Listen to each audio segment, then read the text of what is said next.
Así que, bueno, cuando empiezas a ver cosas como esta,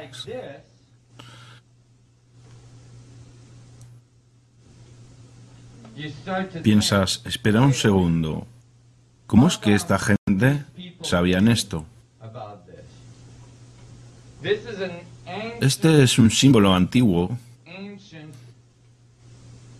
que fue encontrado en un pilar de granito en Abidos, Egipto, en un templo llamado el Templo de Osiris.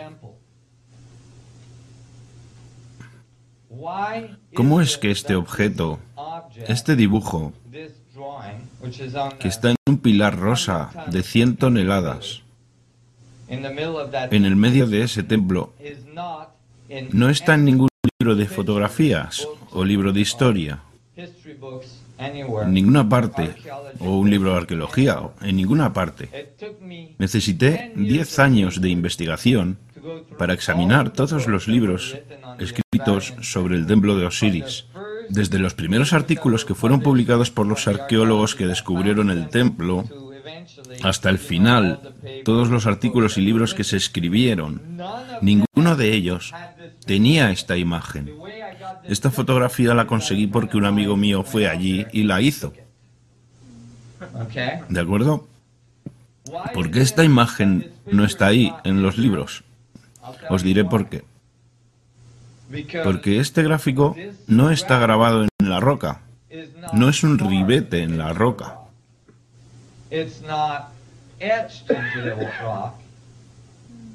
Este gráfico, en realidad, está quemado con láser en la estructura atómica de ese pilar.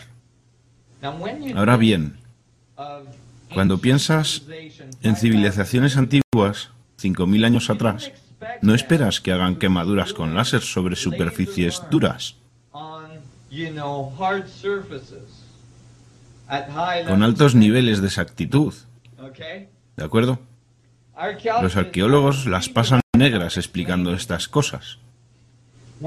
Cuando no pueden explicar algo, en general la tendencia es no popularizarlo. Así que lo omiten. Algunos de estos símbolos que hay en el templo de Osiris,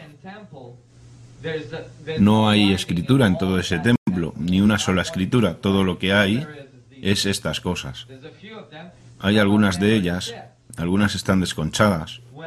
Bueno, la quemadura con láser es a través de la roca, de modo que, aunque la desconches, aún aparece en la roca. No disponemos de una tecnología actual para reproducir esto. Por eso no encuentras esto en los libros de historia. Otro detalle es que el templo de Osiris está a 15 metros por debajo de todos los otros templos en Abidos. Los arqueólogos intentaron decir, oh, los egipcios cavaron 15 metros y luego empezaron a construir. Bueno, los egipcios no hicieron eso a ningún otro edificio. Y de hecho, cuando los geólogos fueron allí y dijeron, no, ese no es el caso. El edificio estaba allí y los sedimentos se amontonaron a su lado. Bueno, cuando calcularon cuánto se tardaría en obtener 15 metros de sedimentos, este templo ya no tiene 4.000 o 5.000 años de antigüedad. El templo tiene entre 9 y 12.000 años de antigüedad.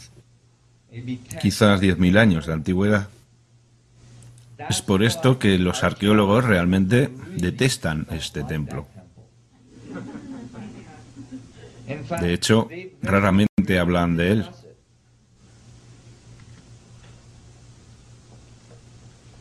Bueno, resulta que si coges ese símbolo y conviertes cada círculo en una esfera, entonces tienes exactamente la empaquetadura adecuada de esferas para generar una red de 64 tetraedros.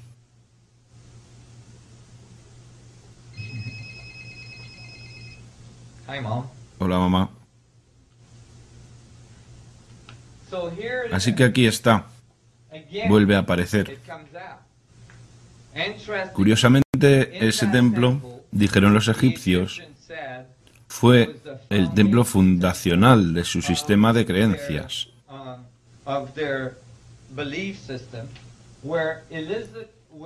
donde Isis resucitó a Osiris.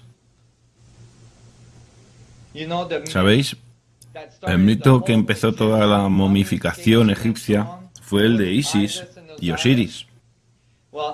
El hermano de Osiris estaba celoso y lo mató y lo cortó en trozos. E Isis encontró estos trozos, los llevó al templo de Osiris y volvió a unir los trozos con una venda, creando la primera momia.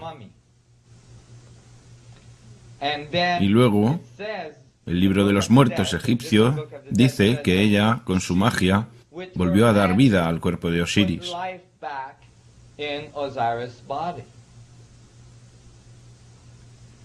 Bueno, si ella fue capaz de hacer eso, con toda probabilidad, lo hizo con la información que había en estas paredes. La información que hay en estas paredes podría ser una alusión a cómo ella fue capaz de hacer eso. Y me pareció evidente que debe tener algo que ver con su conocimiento de los fundamentos de la geometría del espacio.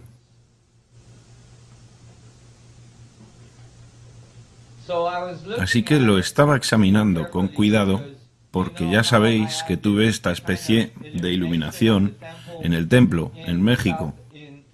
Bueno, cuando empiezas a examinar otros templos en todo el mundo,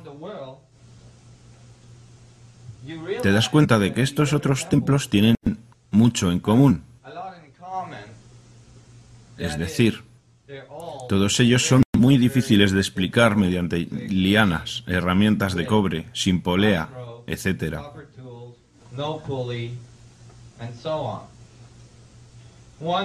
Un egiptólogo, el director de la meseta de Giza, dijo: no hay un solo grano de evidencia de que una civilización avanzada haya estado nunca en Egipto antes de los egipcios. Y yo pensé que era una de las afirmaciones más acertadas que jamás había oído de un arqueólogo. Porque si estás buscando granos de evidencia de arena, lo pasarás por alto.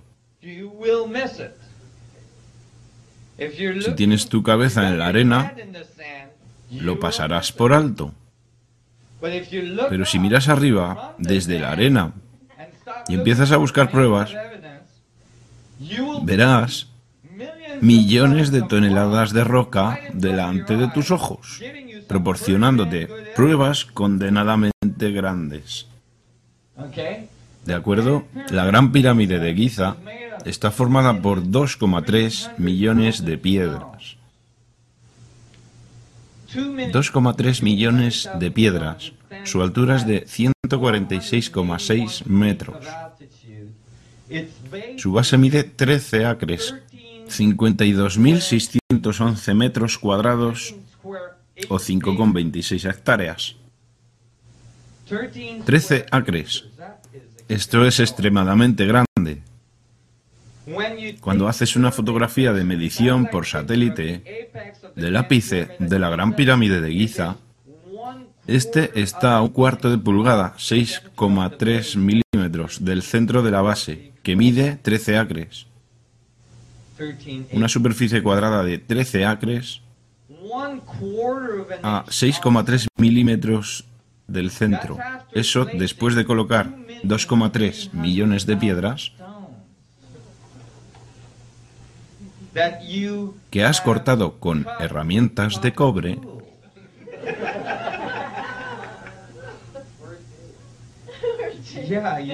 Sí, necesitas un licor bastante bueno para hacer eso. Pero garantizo que eso es extremadamente difícil de reproducir. De hecho, de ninguna manera las compañías de ingeniería de este planeta podrían reproducir eso. Jamás. Incluso con toda nuestra tecnología moderna. Si les diéramos miles y miles de millones de dólares, no podrían proponer nada parecido. Porque si divides un error de 1/4 de pulgada entre 2,3 millones de piedras, la precisión con la cual estás colocando estas piedras es extraordinaria. Y nosotros no podemos hacer nada parecido. Nuestras construcciones más precisas, como los telescopios, no son tan precisas. Ni siquiera se acercan a ese tipo de precisión. Adelante. Así que podemos decir que apenas acabamos de salir de la Edad Oscura. En esencia, o entramos en la Edad Oscura, porque parece que había gente que lo hacían condenadamente mejor que nosotros.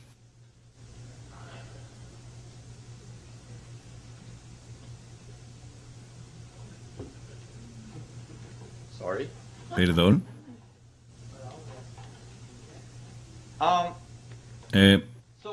Así que, mientras observaba esto, pensé, un segundo, esto no sucede así. Si vosotros, ¿cómo es que pensamos? ¿Sabéis que esto se les enseña como hechos a los niños en las escuelas cada día? ¿Que las pirámides fueron construidas por personas tirando de lianas? ¿Y sabéis por qué? Porque en el siglo XIX un puñado de arqueólogos ingleses se presentaron en Egipto y eso es lo único que se les ocurrió. Y puesto que tenían doctorados y eran arqueólogos muy respetados desde entonces, todo el mundo está repitiendo lo mismo. Y de algún modo, una teoría que está totalmente por demostrar se convirtió en un hecho. De hecho, no conseguiréis un doctorado en arqueología si decís cualquier otra cosa sobre las pirámides. Os lo garantizo. No podéis conseguir un doctorado en arqueología diciendo que las pirámides fueron construidas por hombrecillos verdes. Este es uno de los problemas de la educación. Un puñado de personas repitiendo lo que les han enseñado a todos no hace avanzar al campo muy rápidamente, puesto que todo el mundo está repitiendo la misma cosa. No llegas a ninguna parte. Así que, pero estos arqueólogos en realidad nunca, bueno, sé que no son matemáticos, pero estos son matemáticas simples, ¿de acuerdo? Coges el número de piedras. Te dicen que las pirámides tuvieron que ser construidas en 20 años. ¿De acuerdo? De modo que las dinastías egipcias encajaran. Y luego calculas la velocidad a la cual tenían que colocar las piedras. 7 días a la semana, 10 horas al día, 365 días al año, durante 20 años. Tenían que colocar una piedra cada 2 minutos para terminar la pirámide a tiempo. Con ese nivel de precisión, además. Pero luego los arqueólogos dicen, no, eran agricultores, solo podían construir las pirámides durante la época de la crecida del Nilo, cuando no podían trabajar en el campo, 3 meses al año. Cuando tenían esos 3 meses de vacaciones, vayamos todos a construir una enorme pirámide. Así que fueron allí y construyeron pirámides 3 meses al año. Vuelves a hacer los cálculos. Ahora tenían que colocar una roca cada 2 segundos para hacerla en 20 años.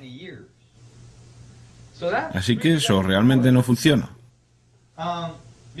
Pero no es que puedas coger estas enormes piedras de 2 toneladas y media, algunas de ellas de hasta 40 toneladas, como en la Cámara del Rey hacían losas de granito rosa de 40 toneladas, ¿vale? Estas cosas están a 41 metros de elevación en la pirámide. No es como, Pepe, coge esta, Pepe, toma. Y el otro tipo, por otra parte, las está colocando. No puedes hacer eso. Y no importa si tienes 100.000 personas. Aún así no puedes hacerlo. Y te dicen que lo hicieron rodando las rocas sobre troncos. Bueno, puede que no se hayan dado cuenta, pero estas pirámides están en medio de un desierto. Se necesitan muchos troncos para mover 2,3 millones de piedras. ¿De dónde salió la madera? Cuando se lo preguntas te dicen, no, la importaron de Europa. Ya veo. ¿Fue esto algún tipo de pedido por catálogo en el 1800? Porque por lo que sé, los egipcios no hubieran navegado hasta Europa con facilidad, talando millones de troncos que hubieran necesitado y traerlos de vuelta. No hay pruebas de eso. Así que, incluso más básico, os pregunto, más básico, básicamente. Los axiomas fundamentales de la arqueología es que observas y decodificas los restos de una civilización para comprender sus actividades y todo eso, ¿vale?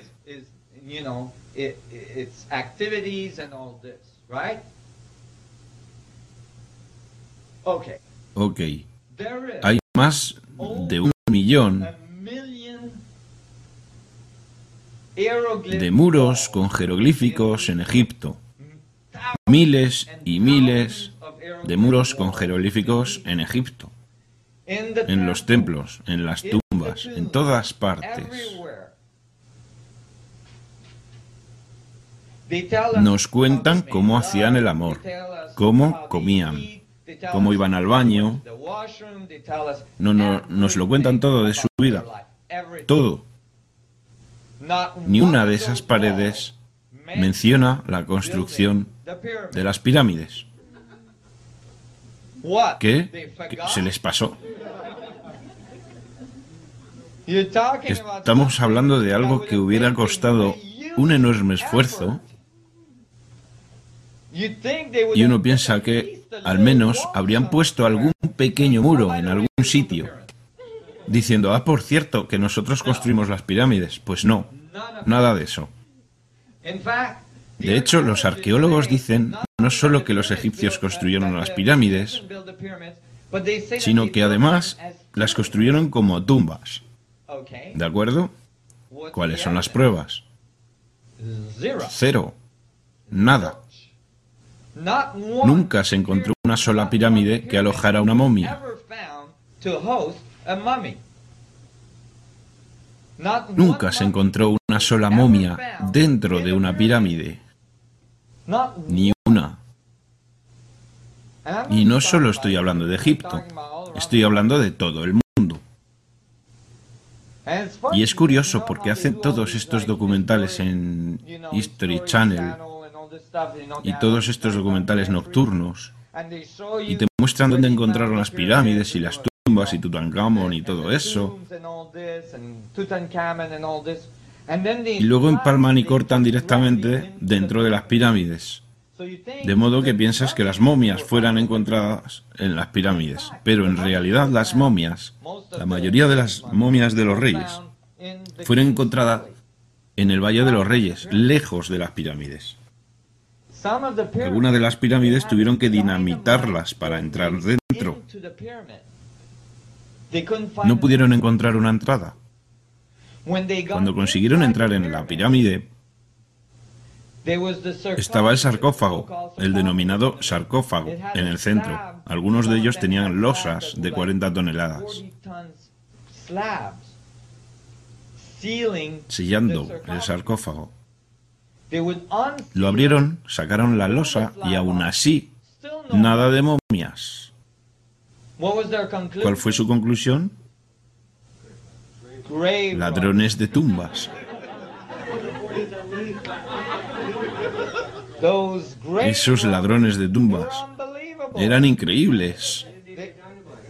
Atravesaban las paredes, porque tuvieron que usar dinamita para entrar. Así que esos ladrones de tumbas que llegaron antes debieron atravesar las paredes, entrar, levantar la losa de 40 toneladas sobre el sarcófago, sacar todas las cosas, incluyendo todos los huesos y el resto de cosas, lo cual me pregunto qué harían con eso, y luego volver a cerrarlo,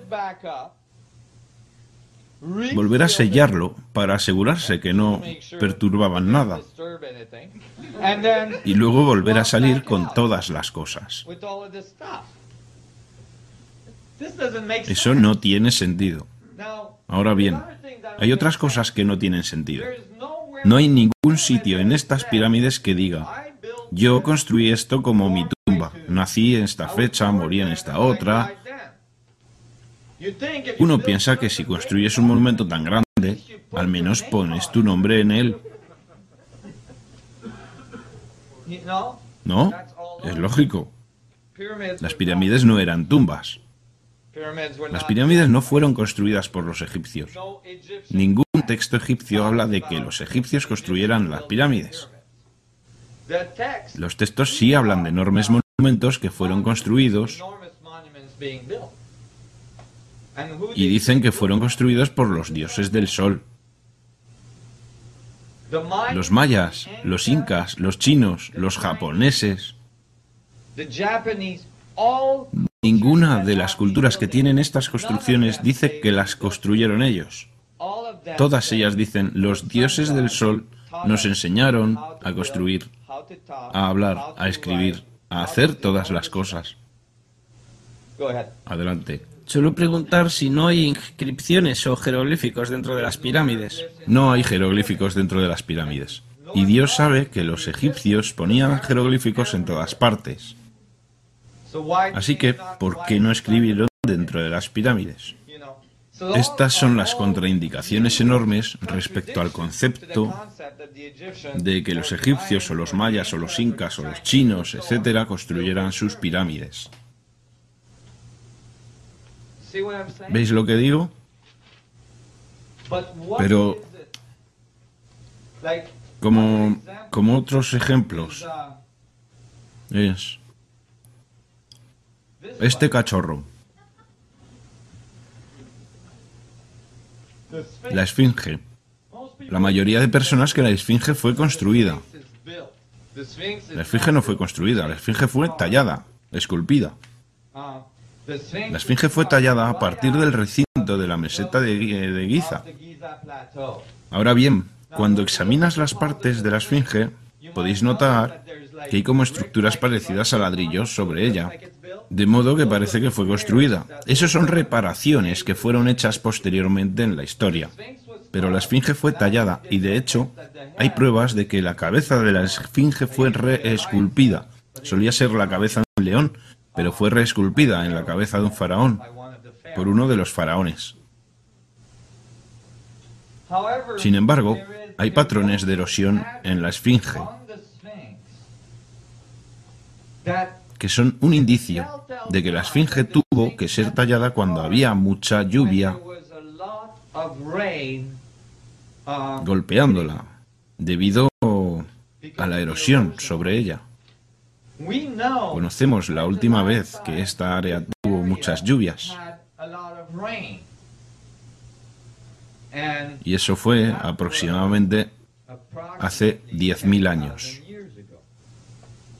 Lo cual encaja con el templo de Osiris en Abidos. Ahora bien, estos bloques de aquí forman el templo de la esfinge. Son los bloques que fueron sacados de los lados de la esfinge para esculpir la esfinge. Ahora bien, si estuvierais sacando bloques del recinto de la esfinge para construir un templo delante, con los bloques, usaríais un bloque de 45 kilos, de 227 kilos quizá, incluso un bloque de 453 kilos, incluso bloques de 1,4 o 1,8 toneladas.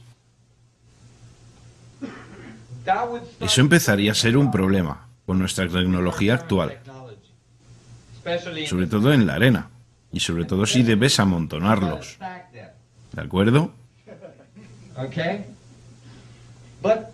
Pero los antiguos egipcios, o quien quiera que 10.000 años atrás construyera esto, no movían bloques de 45 kilitos. Movían bloques de 200 toneladas. Y sabemos que los sacaron del recinto porque la estratificación de las capas de roca encaja con el sitio de donde fueron sacadas, y de hecho se puede saber qué roca fue sacada exactamente de qué lugar del recinto. 200 toneladas. ¿Veis? Esto de aquí es una persona. ¿Veis a lo que me refiero? No es trivial. No puedes coger un bloque de 200 toneladas con tus colegas y moverlo hasta ahí. Actualmente levantamos aproximadamente 200 toneladas con la grúa terrestre más grande y lo movemos solamente de un camión a un barco. No podemos hacerlo rodar, no podemos desplazarlo en la arena. Y sin duda, no podemos amontonarlos unos sobre otros para hacer un templo. Hace 10.000 años, alguien movía bloques de 200 toneladas con facilidad.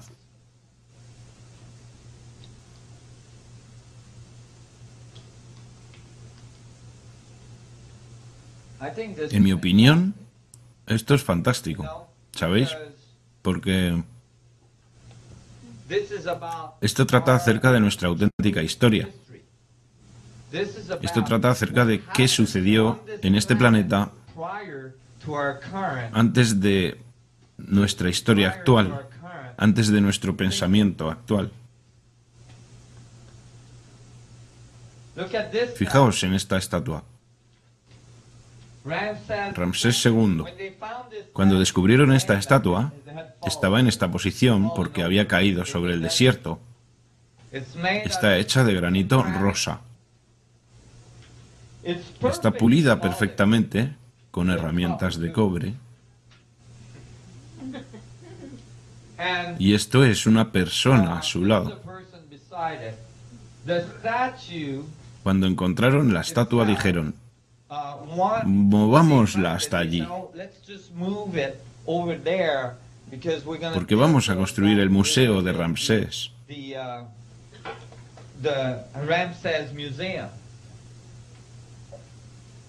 Así que vinieron los ingenieros y dijeron: venga, vamos a cortarla en pedazos, porque esta cosa en un bloque solo de granito de aproximadamente 1.000 toneladas,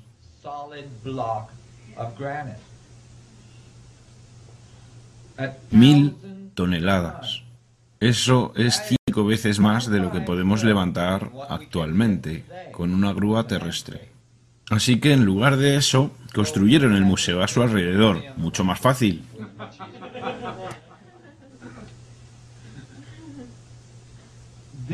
Y este no es el único bloque de 1.000 toneladas que se encontró.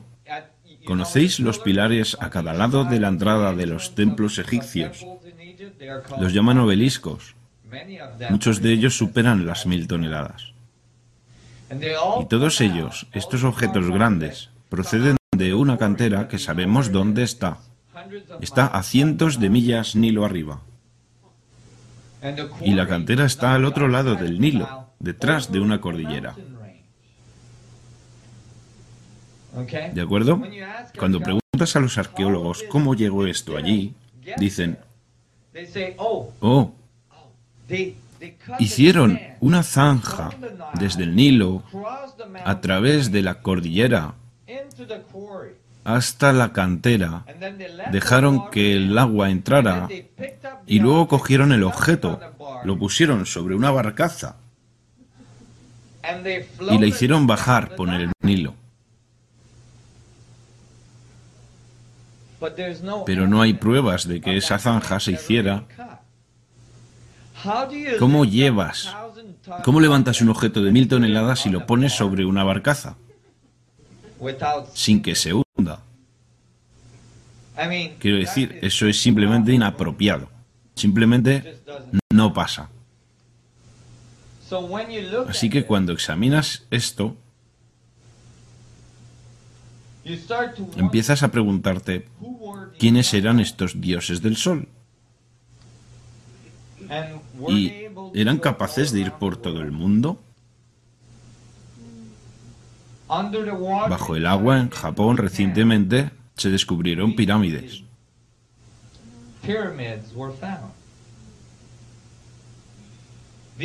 Estas pirámides están a 19,47 grados de latitud.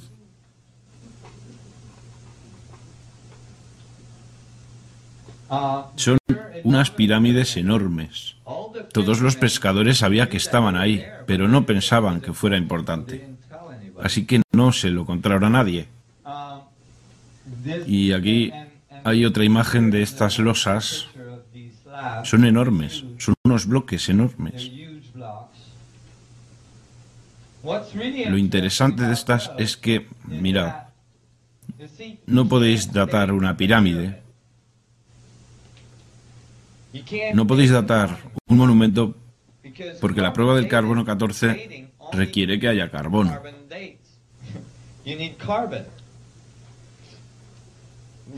La roca no contiene mucho carbono, no el suficiente para datarla. Contiene silicio y este tiene un cierto radio de decaimiento y todo esto.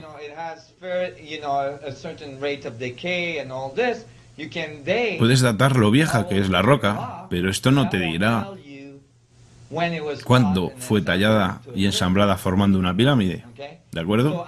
Así que, en realidad, los arqueólogos no datan los monumentos. Simplemente encuentran los huesos de este pobre tío al lado, o encuentran restos de un fuego al lado, o algo, y luego hacen la prueba del carbono 14 con eso. Y luego dicen, ah, este tío es el que construyó esta cosa. ¿Lo entendéis? Pero cuando la pirámide queda bajo el agua, entonces el coral empieza a crecer al cabo de poco. Y eso puede datarse con el carbono 14. Así que ahora puedes decir al menos cuándo la pirámide quedó bajo el agua. Bueno, cuando dataron con carbono 14, estas pirámides quedaron bajo el agua al menos hace 10.000 años. El derretimiento de la última edad de hielo. Cuando las aguas subieron y cubrieron la tierra. Hay más de 500 historias de inundaciones en las civilizaciones antiguas en todo el mundo que hablan de una civilización avanzada que estaba allí con anterioridad, los dioses del sol, y de la inundación que se produjo, que destruyó la mayor parte de esa civilización. Aquí puede que estemos viendo algunos de los vestigios de esa civilización.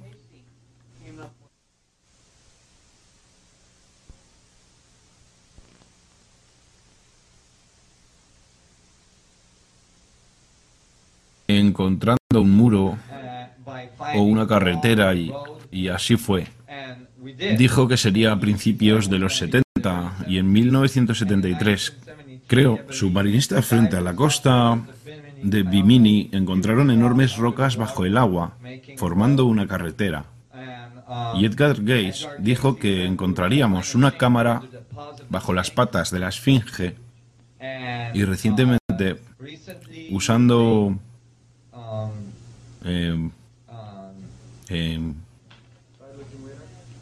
sí, perdona. Sí, en realidad es sísmico.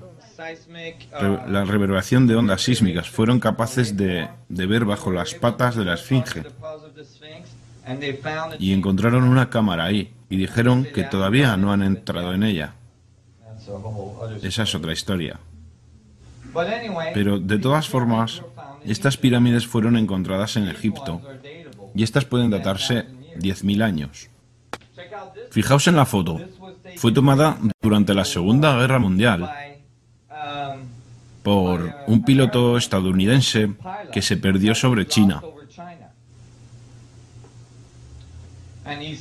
Y vio esta pirámide e hizo una foto y la trajo de vuelta a casa. Sobrevivió a todo ello. Y trajo la foto de vuelta a casa. Y todos, hace unos años, cuando presentaba esto, la gente me decía, esa es dudosa, podría ser falsa. Bueno, de acuerdo, nadie se lo creyó. Exceptuando que el gobierno chino en los últimos años ha publicado estas fotos. No solo hay pirámides en Egipto, hay centenares de pirámides en China.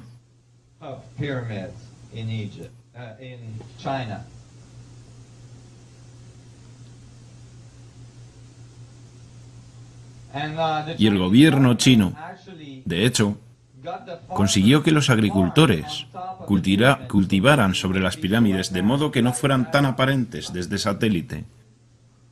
Y el motivo... Así que ahí tenéis el pobre agricultor que consiguió el trabajo. El motivo de que hicieran eso es porque no querían que Occidente supiera de estas pirámides. ¿Por qué? Porque la leyenda que va con estas pirámides es que los dioses del sol las construyeron y que los dioses del sol eran gente de ojos azules y pelo rubio. Cuando el gobierno chino estudió esto, gente de ojos azules y pelo rubio tenían que ser europeos.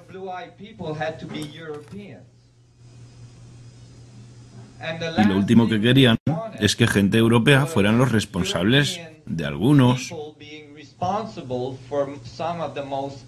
de los conocimientos más antiguos de la tradición china. Así que no querían que Occidente conociera las pirámides. Encontraron las momias de estas personas de ojos azules y pelo rubio en el desierto al norte de China. Se encontraron más de 500 momias. Todas muy altas, absolutamente no de personas asiáticas.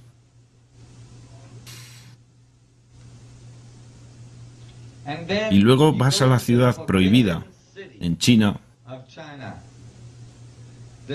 la ciudad que contiene todo el conocimiento del universo, todo el conocimiento de los dioses del sol. Y a la entrada de la ciudad está la Esfinge, el león, que tanto en la tradición egipcia como en la china son los guardianes del conocimiento. Protegen el conocimiento bajo sus garras. Y cuando miras de cerca las garras, ¿qué encuentras?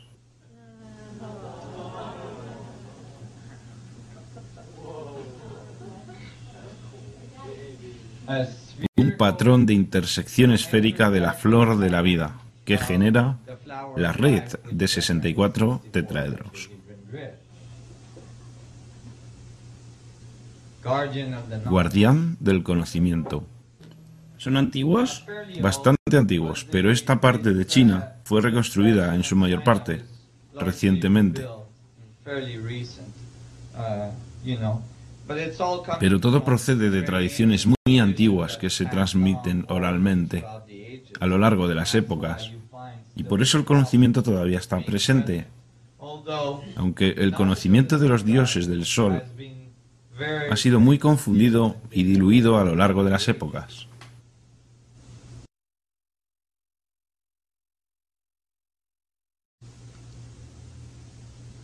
Así que cuando te introduces más en las tradiciones chinas, ¿qué encuentras?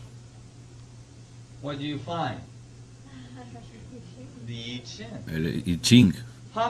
¿Cuántos símbolos I Ching hay? 64. Ajá. ¿Y recordáis el yin y el yang? Vimos que era un toroide doble.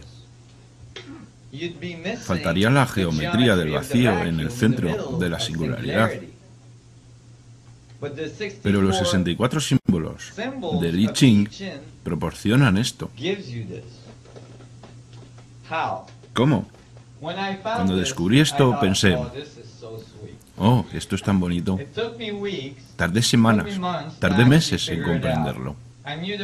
Sabía que había 64 símbolos, pero ¿qué decían los símbolos?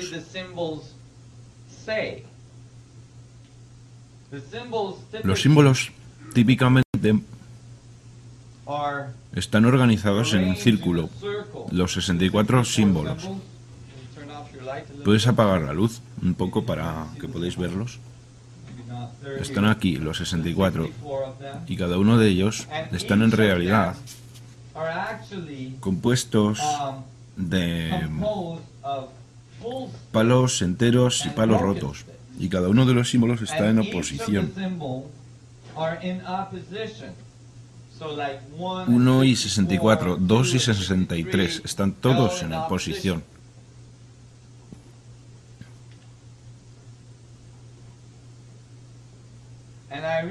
Y me di cuenta, espera un segundo, si coges 6 palos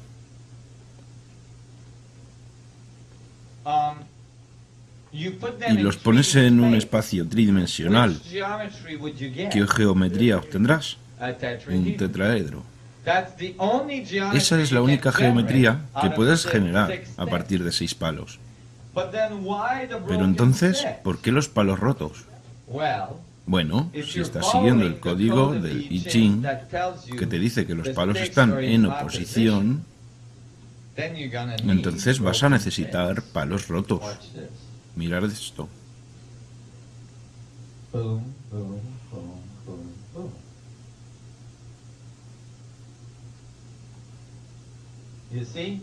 ¿Lo veis? Necesitáis palos rotos para formar el opuesto polar del tetraedro. Tienen que estar rotos porque los palos interseccionan. ¿Podrías hacer esto otra vez con la luz apagada para que podamos verlo también? Ok. El vídeo.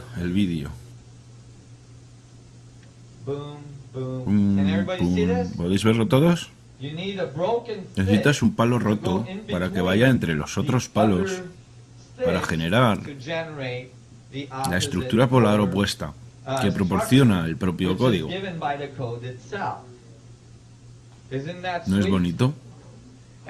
Así que coges el código y no tuve tiempo de hacer toda la animación, no la he terminado. Lo haré cuando tenga mejor financiación. ¿Veis? Si seguís haciendo esto y seguís el código, podéis hacer toda la red de 64 tetraedros, en realidad. Después de terminar el código de 64 palos, de 64 códigos, cada uno formando un tetraedro, habréis formado la red de 512, que es el siguiente nivel fractal a partir de 64. Así que si en realidad sigues el código del I Ching, que es el trigrama con 8, primero y luego los 64 hexagramas, ¿sí? Y generas los 512, entonces habrás seguido la progresión exacta. ¿Quién?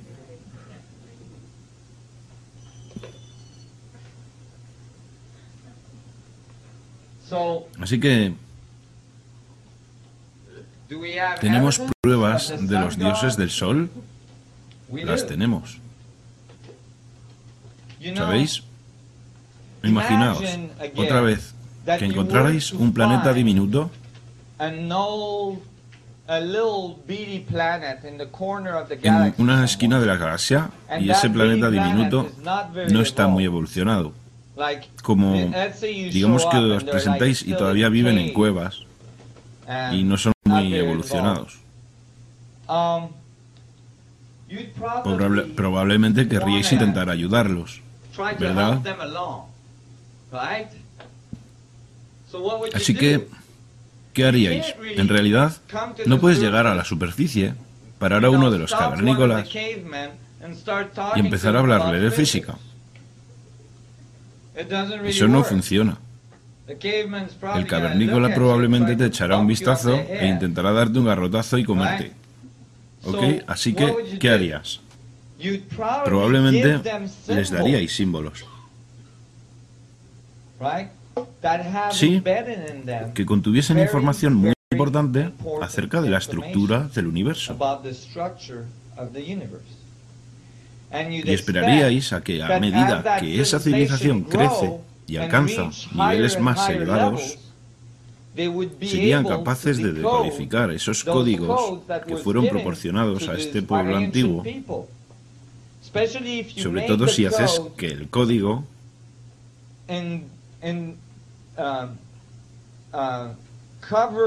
esté envuelto en todo tipo de creencias religiosas, de modo que el código sobreviva a todas las épocas, para asegurarse de que entiendan que esto es un código secreto, de manera que transferirán la información a lo largo de las épocas.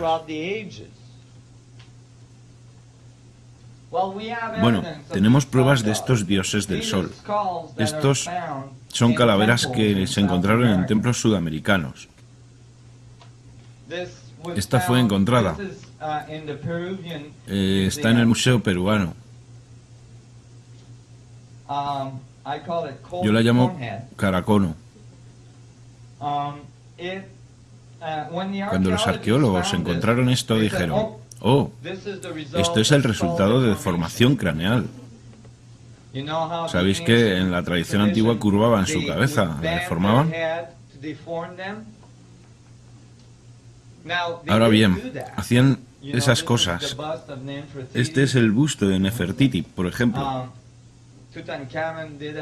Tutankamón tenía la cabeza deformada. Hay muchas calaveras como esta. Pero cuando lees los textos antiguos, hablan de deformar sus cabezas. Dicen que hacían eso para imitar a los dioses del sol, para convertirse ellos mismos en dioses del sol. Ahora bien, si deformas tu cabeza, ¿sí? Ahora, no importa cuánto la deformes, nunca podrás superar la capacidad volumétrica de tu cabeza.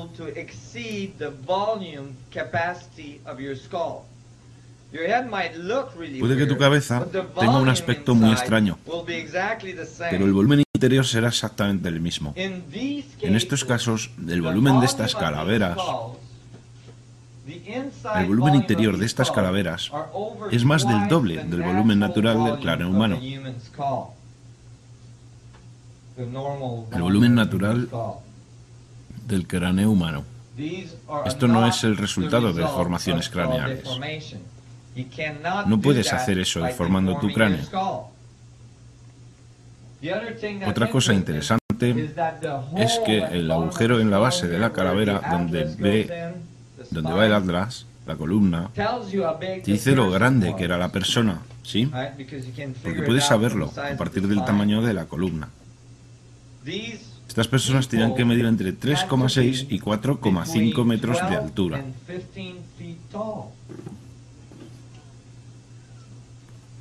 Había gigantes en la Tierra.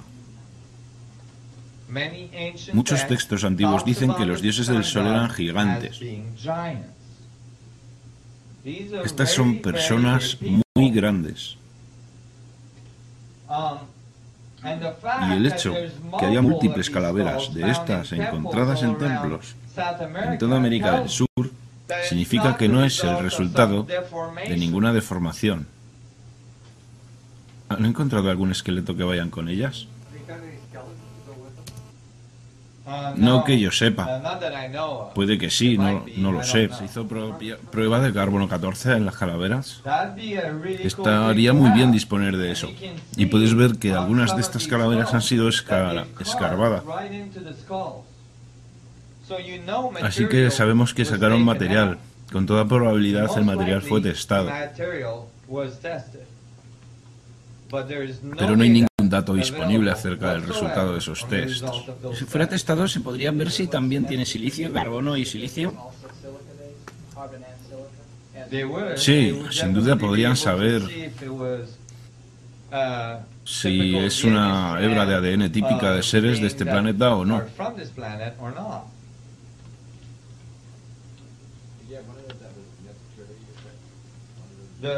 Sí, ese era el busto. Es una estatua de Nefertiti. Esta de aquí. Es una estatua de Nefertiti que muestra que tenía un cráneo parecido.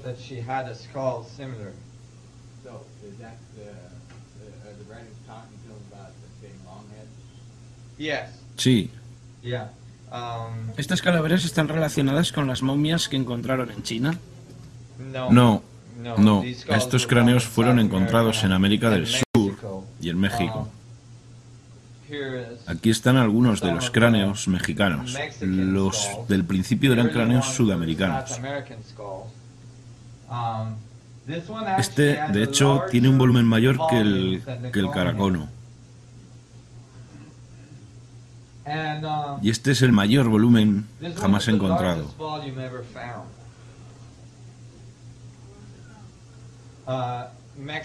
México. Y faltan los rasgos faciales, pero el cráneo está intacto y es enorme. Esos son las cuencas oculares, así que podéis imaginaros lo grande que era esa frente. Y aquí está él. Cada hemisferio del cerebro parece haberse desarrollado independientemente. En este caso, haciendo que sea enorme. Adelante. En la diapositiva anterior estoy en lo cierto si digo que las órbitas oculares son mayores de lo normal. Oh sí, mucho más grandes de lo normal. Estas personas tenían unos ojos enormes. Y hay todo tipo de rasgos en estas calaveras que no son normales. Por ejemplo, en estos casos, muchos de los rasgos faciales y de la mandíbula no pertenecen a un sapiens normal. Son una mezcla de varias especies que se supone que no deberían estar mezcladas.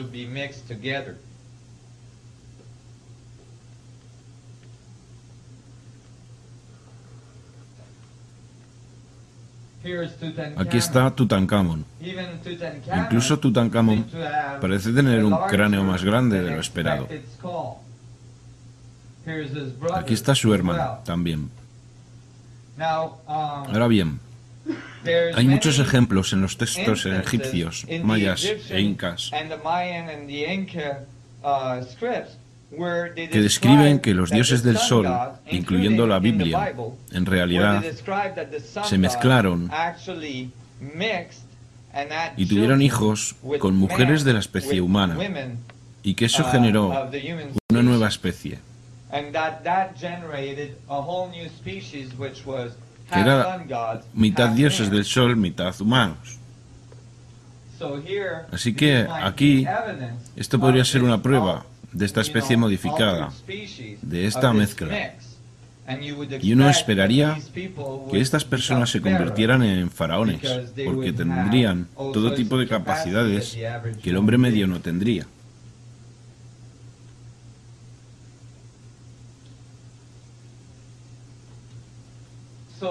Así que aquí estamos empezando a ver toda una nueva imagen de la historia de los seres humanos. Y mezclada en esa imagen está la información que estos dioses del sol intentaron dar al hombre. Y que estamos redescubriendo en este momento. Al final, me pareció claro que los dioses del sol eran dioses del sol por algún motivo. Eran llamados dioses del sol en todas estas civilizaciones, justo igual. Bueno, si el universo son agujeros negros de distintas escalas,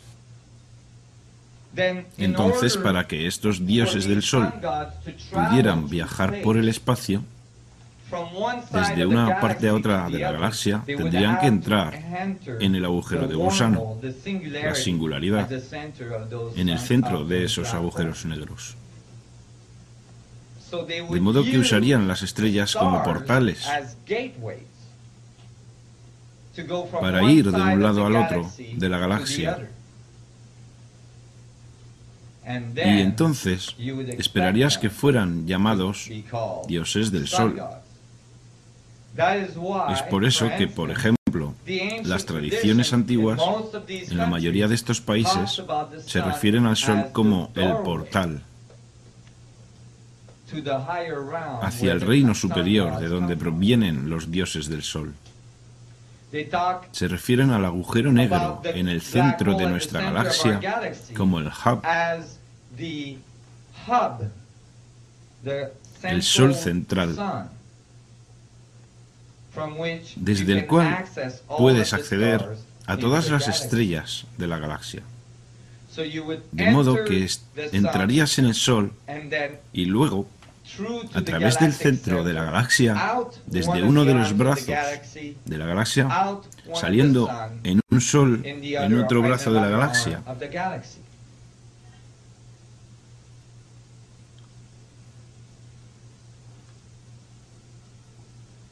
Este es el aspecto normal del Sol.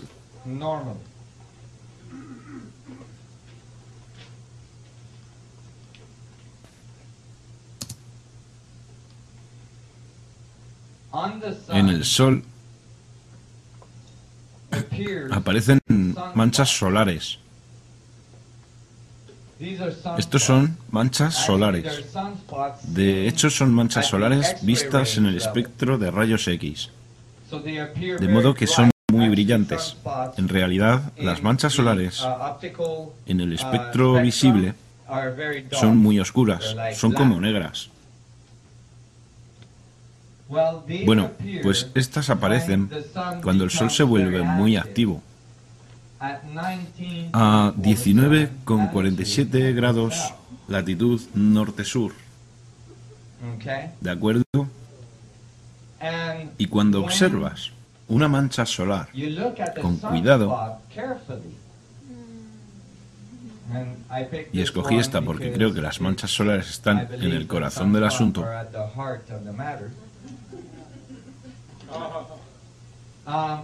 cuando observas una con cuidado, puedes ver que el fuego está siendo aspirado.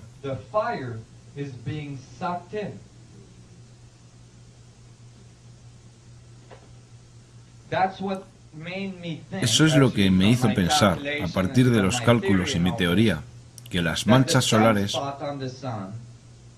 no son acontecimientos de superficie, sino que son enormes vórtices que van hacia el centro del Sol. Otro motivo. ¿Podéis ver el fuego siendo aspirado aquí? Me metí en un montón de problemas por decir eso. Porque decían, no, son solo acontecimientos en la superficie. Y yo dije, bueno, si son solo acontecimientos de superficie, ¿cómo es que si observas las manchas solares en el Sol, siempre se producen en oposición polar? ¿Lo veis? Esta de aquí tiene una opuesta ahí. Estas tres de aquí tienen tres opuestas. Aquí.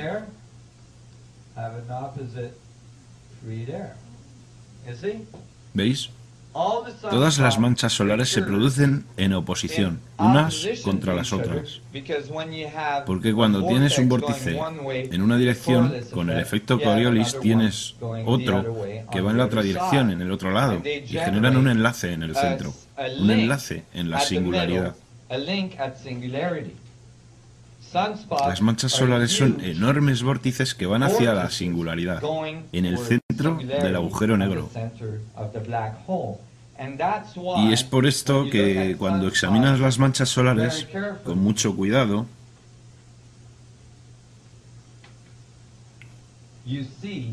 ves fuego siendo aspirado. Las manchas solares en realidad atraviesan el horizonte de sucesos del agujero negro del Sol, donde de hecho puedes ver el agujero negro en colapso,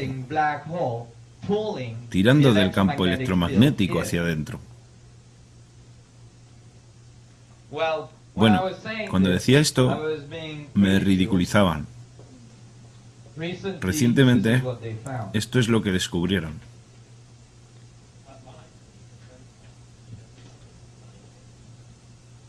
Enormes huracanes de plasma fueron una de las sorpresas descubiertas cuando recientemente los científicos miraron bajo la turbulenta superficie de nuestra estrella. 7 de noviembre de 2001. Usando técnicas parecidas a las de diagnóstico médico por ultrasonidos, los científicos han mirado dentro del Sol y descubierto que hay bajo las manchas solares. Zonas oscuras de tamaño planetario sobre la superficie de nuestra estrella.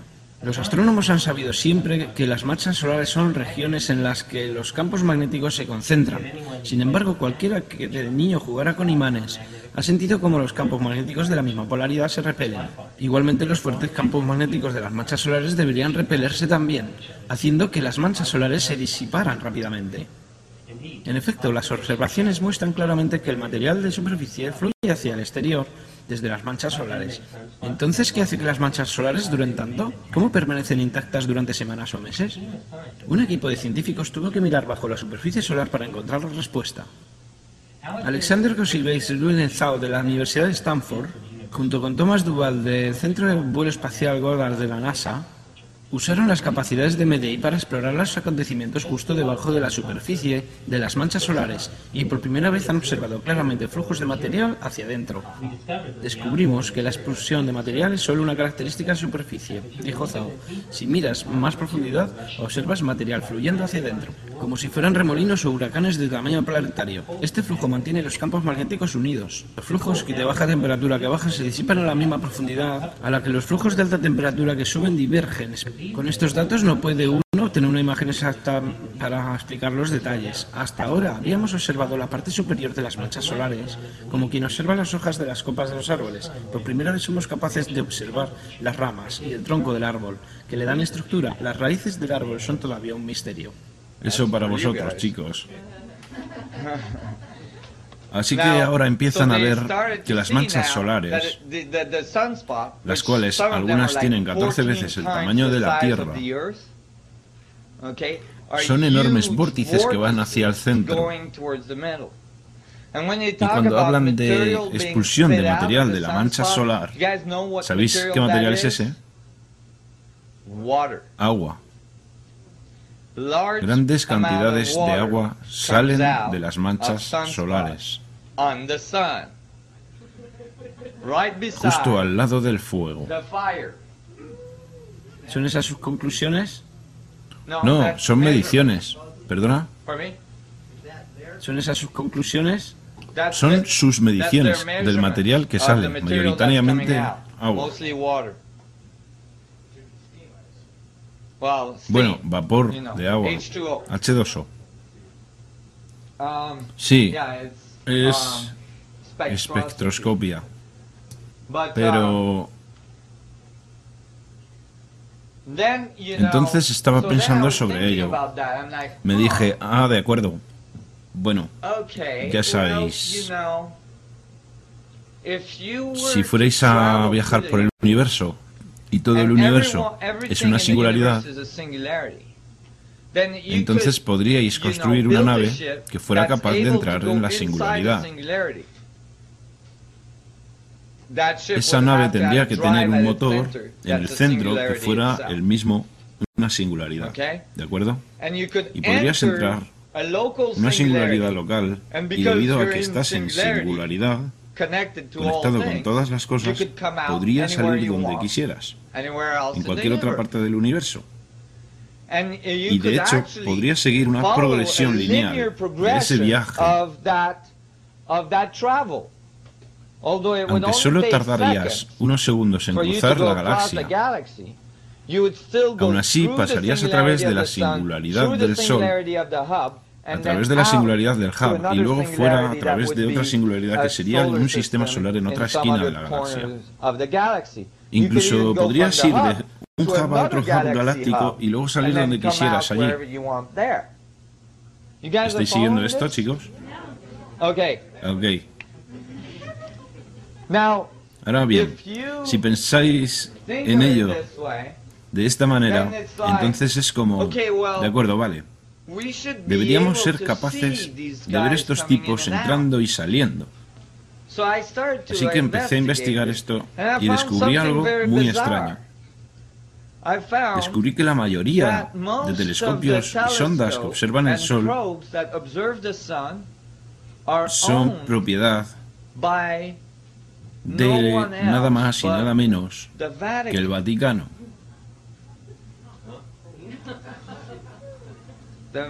El Vaticano. Y pensé, bueno, esto es extraño. ¿Qué quiere el Vaticano del Sol? Y me percaté. Empecé a hacer un seguimiento de lo que sucedía en el Sol.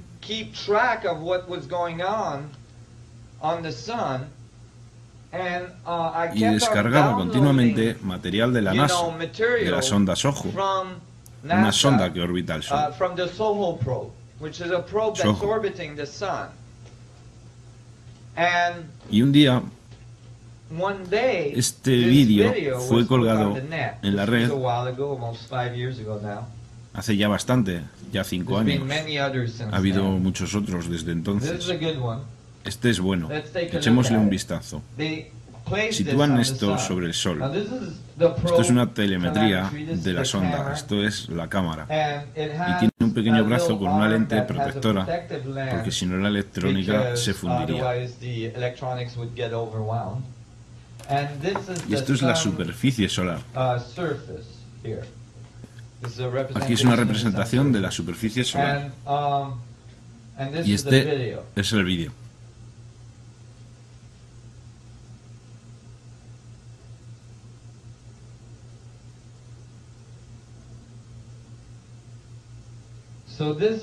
Así que este vídeo fue colgado en la red diciendo: cometa choca con el Sol. Y un puñado de gente descargó este material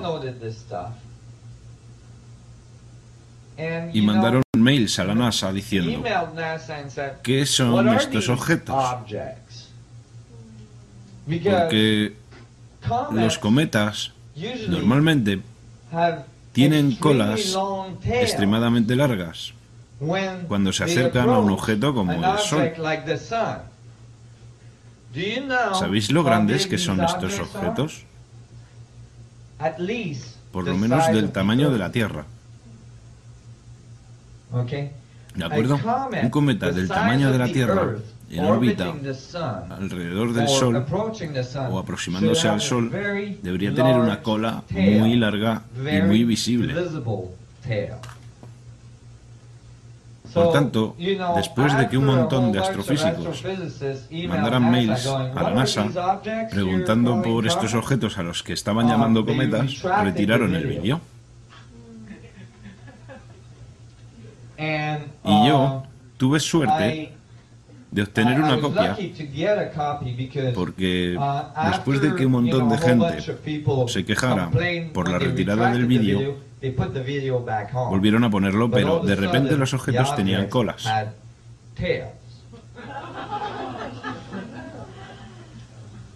Sin embargo, volvamos atrás y analicemos un poco este vídeo.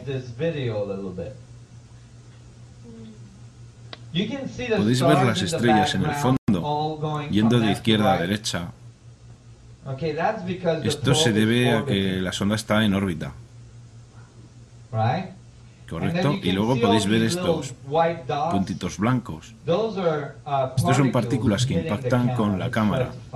Intentemos encontrar uno. ¿Veis este? Esto es una partícula procedente del Sol impactando con la cámara. Así que podéis ignorar estas pequeñas irregularidades. Pero si retrocedemos, descubriréis que solo hay un objeto yendo hacia el Sol al principio.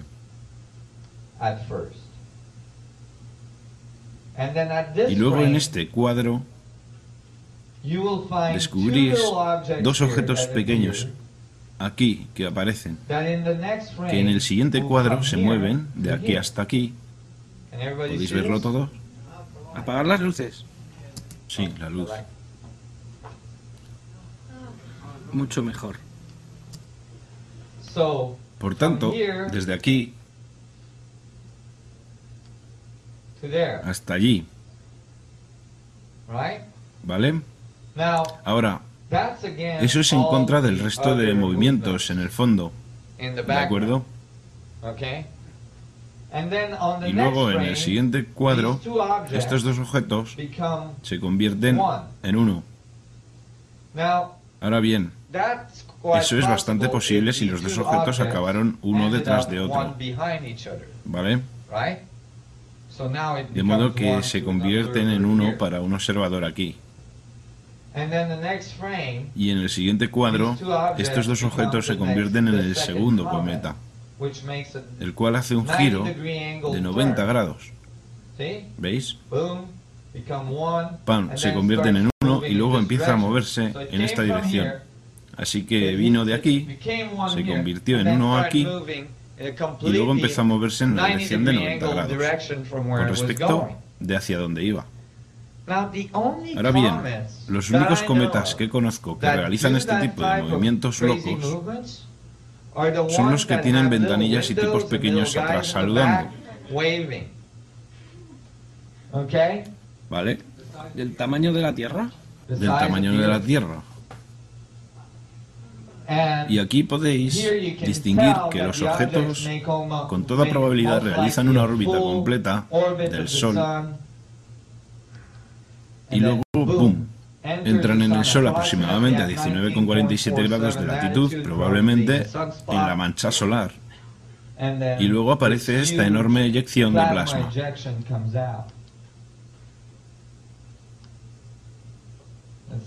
Echémosle un vistazo. Boom. Otra cosa es que los objetos no se rompen en pedazos como lo harían los cometas. Así que realmente me asombró encontrar este vídeo. Y pensé, Dios mío, ya sabéis, si fuerais una sociedad que tuviera naves del tamaño de la Tierra, no seríais capaces de entrar en ningún agujero negro pequeño como la Tierra. La nave sería demasiado grande para la Tierra. De modo que iríais al siguiente nivel fractal de agujeros negros, iríais al Sol. Pero si usáis una nave más pequeña y quisierais atravesar el agujero negro de la Tierra, entonces encontraríais ese agujero negro atravesando las manchas solares de la Tierra.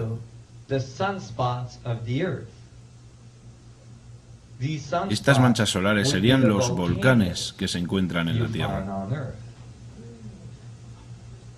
Y entonces fue cuando empecé a darme cuenta también de que puede que los volcanes no sean lo que pensamos que son. Es decir, que por ejemplo, los volcanes más activos de la Tierra están a 19,47 grados de latitud. Están justo donde yo vivo, en la gran isla de Hawái. Y encontramos que la mayoría de volcanes tienen una gran cantidad de actividad ovni. Los volcanes a 19,47 grados de latitud en México tienen tanta actividad ovni que el gobierno mexicano ha empezado a entrenar a los pilotos de modo que sepan dónde está la actividad ovni y puedan evitar esas rutas cuando se acercan a México DF para aterrizar. De hecho, se ha convertido en obligatorio que hagan esa clase si aterrizan más de un determinado porcentaje en México DF. ¿Por qué? Porque los mexicanos generalmente se sientan en su coche y ven ovnis entrando y saliendo de los volcanes, de tanta actividad que hay. Así que pensé, bueno, si tu nave es del tamaño de la Tierra, tendrías que ir al Sol. Y mientras pensaba esto, la música sonaba de fondo. Y esto es lo que sonaba. Y pensé que era muy indicativo.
¿Queréis volver a escucharla?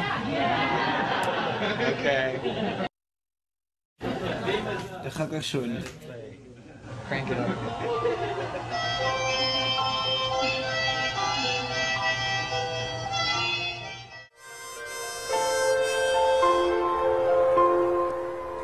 Well, I dreamed I saw the silver spaceships flying in the yellow haze of the sun. There were children crying and colors flying all around the chosen ones. All in a dream, all in a dream. The loading had begun. We were flying Mother Nature's silver seed to a new home in the sun. Flying Mother Nature's silver seed to a new home.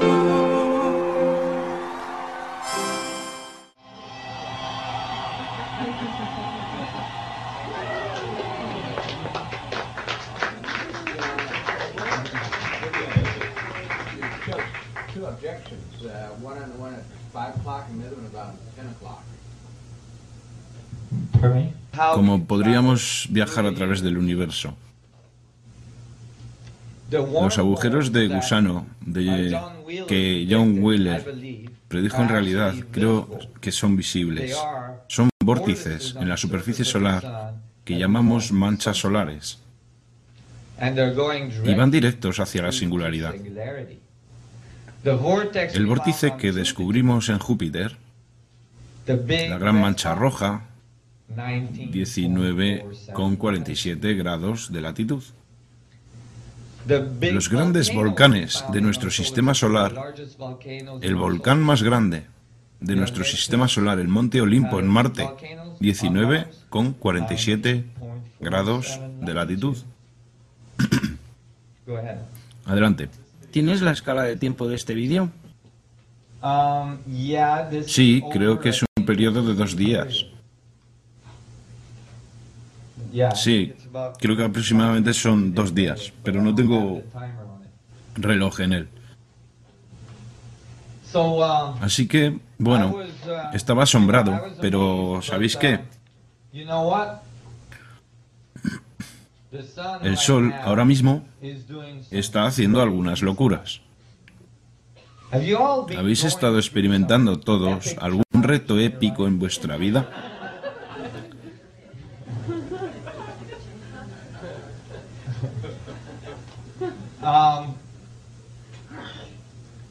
No os lo toméis como si fuera personal. Están sucediendo muchas cosas ahí fuera. De hecho, hacen que sea casi increíble que estemos aquí. Increíble. ¿Sabíais que invierno pasado, un cometa casi 2 veces el tamaño de Júpiter atravesó nuestro sistema solar? Eso no salió en Fox. Ya, no hablaron de ese. Publicaron los datos en el último instante. Dejad que lo saque para que lo veáis. La gente no conoce esto, increíble. Ni siquiera hablaron de ello en la tele.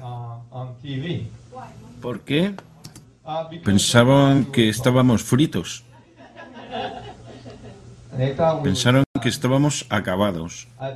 Un cometa 2 veces el tamaño de Júpiter no es trivial. Júpiter es el planeta más grande de nuestro sistema solar. Un objeto el doble de grande. De eso es extremadamente masivo. Y sin duda debería haber perturbado muchas órbitas de nuestro sistema solar y creado enormes maremotos en este planeta. ¿Y por qué no pasó? No lo sé. Aquí está. Este es el vídeo que la NASA proporcionó. No hablaron de ello, simplemente lo pusieron en la red. Es del satélite SOHO. Y bueno, básicamente estabas viendo la telemetría básica del Sol. Y luego de repente... ¡Oh! ¿Qué es eso? De acuerdo, esto se llama un cometa B1. Y podéis ver que no es un objeto trivial. Fijaros en la erupción que va hacia él. Y que en realidad perturbó su trayectoria. Y este es el tamaño del Sol, ¿de acuerdo? El Sol es enorme, la Tierra parece un puntito diminuto al lado del Sol, ¿vale? Este es el objeto enorme yendo directo hacia el Sol. De hecho, dio la vuelta al Sol. Los astrónomos pensaban que iba a impactar con el Sol. Por eso pensaron que estábamos fritos. Pero parece, y no estoy seguro de esto, es extremadamente difícil obtener datos acerca de esto. No hablan mucho de ello, pero creo que no impactó con el Sol debido a esta erupción solar que de hecho lo alejó. ¿Habéis visto eso? ¿Qué es esa raya negra? Eso es el brazo que sujeta el disco para que la lente no se queme del SOHO. Pero podéis ver que esa erupción solar alejó el cometa.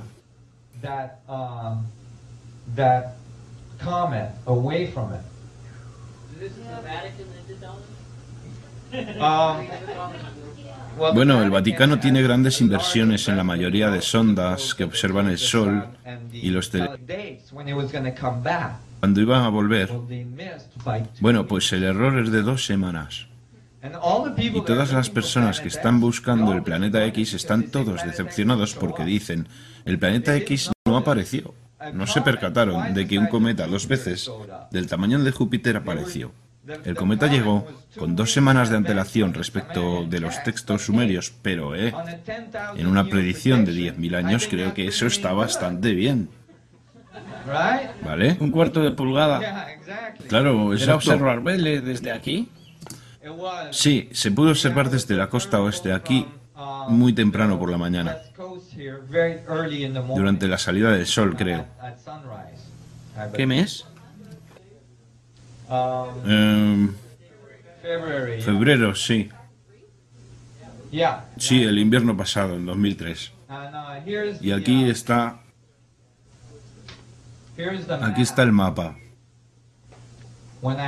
Cuando lo actualicé y mostraba los cometas, y hubo 2 cometas que pasaron uno detrás de otro. Dejad que lo reproduzca a cámara lenta. Este primer cometa pasó, que ya es enorme. Y luego este, mirad esto. ¿Están en el mismo plano orbital? No, entran en ángulo.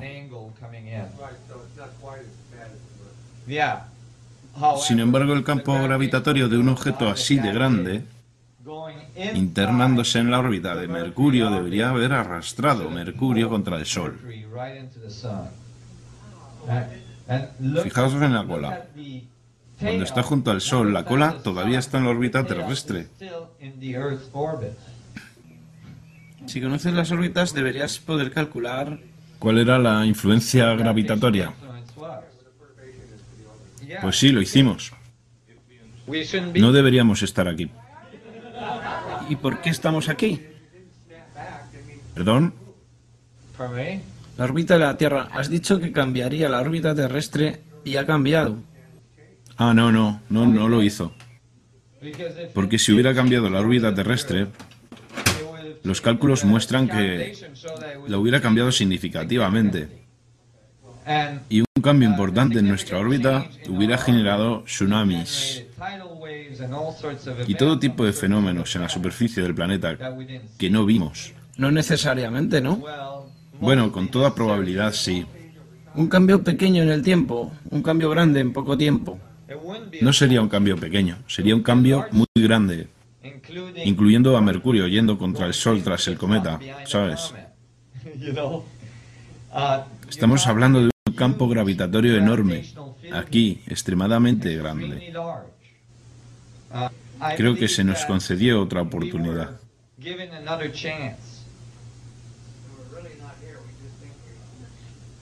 Bueno, creo que estamos flotando en gracia. Definitivamente estamos flotando en la gracia en este momento y alguien está cuidando de nosotros. Adelante. Con una cola tan larga, me sorprende que no pudimos ver esa cosa. Bueno, eso se debe al ángulo con el cual entró y el ángulo de la Tierra en relación a él. No se veía con facilidad, pero hay fotos en la red. La gente hizo fotos por la mañana. Del cometa. Es enorme. Sí, se movía extremadamente rápido. Se movía muy rápido. En cuestión de unos días estaba fuera de nuestro sistema solar. Sí. El tamaño del cometa quiere decir la masa del cometa basándose en el tamaño del cometa es extremadamente grande, extremadamente pequeño respecto a lo que vemos, el gas en expansión. La pregunta es si pudieron ver el núcleo del cometa. Sí, el gas en expansión. Es una buena pregunta. El gas en expansión de este cometa es mucho más grande que el Sol.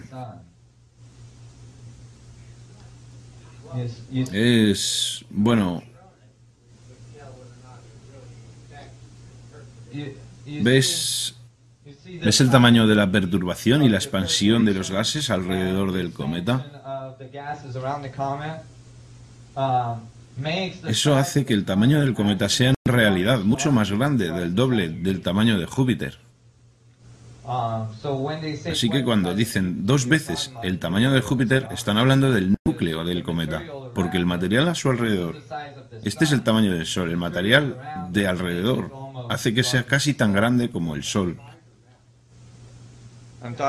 Estoy hablando de tamaño. La masa está relacionada directamente con su composición, la cual se supone mayoritariamente hielo y rocas. Por tanto... Pero podía ser una concentración de algún gas. Bueno, sí, pero ese sería un cometa inusual. En general, los cometas son de hielo y rocas. Su masa, un objeto sólido de ese tamaño tendría una masa.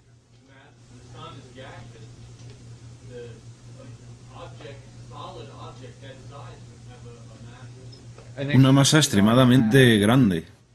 Y los cálculos muestran, con un cometa formado por hielo y rocas,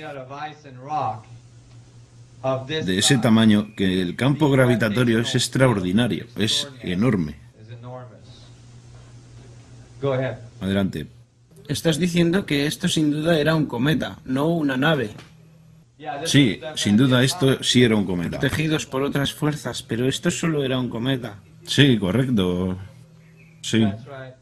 Porque en este, a diferencia de los vídeos de estos otros objetos, puedes distinguir que hay una cola bastante grande. ¿Sí? Quiero decir, esta cola tiene casi el tamaño de una unidad astronómica, desde el Sol hasta la Tierra. Así que esto es coherente con un cometa, ¿ves? Adelante. ¿Cuál es la fuente? Esto obviamente es una animación, ya que se ve la Tierra. Sí, esto es un programa que proporciona las actividades del sistema solar. Pero está basado en mesuras. Sí, todo es absolutamente exacto con lo que sucede ahí afuera. Al menos con algunas de las cosas que publica la NASA en cualquier caso. ¿Y ese es vídeo real? Es un vídeo real, sí. No es una animación. Estos son fotos tomadas por el SOHO de este cometa pasando. Adelante. ¿Cuál es la información que tienes acerca de la latitud? ¿De dónde provino y todo eso? Eso habría creado una perturbación enorme en nuestra vida diaria.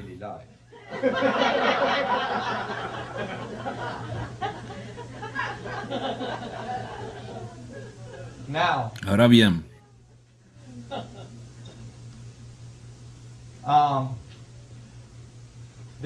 el Sol, la actividad que está teniendo lugar en nuestro sistema solar es simplemente extraordinaria justo ahora.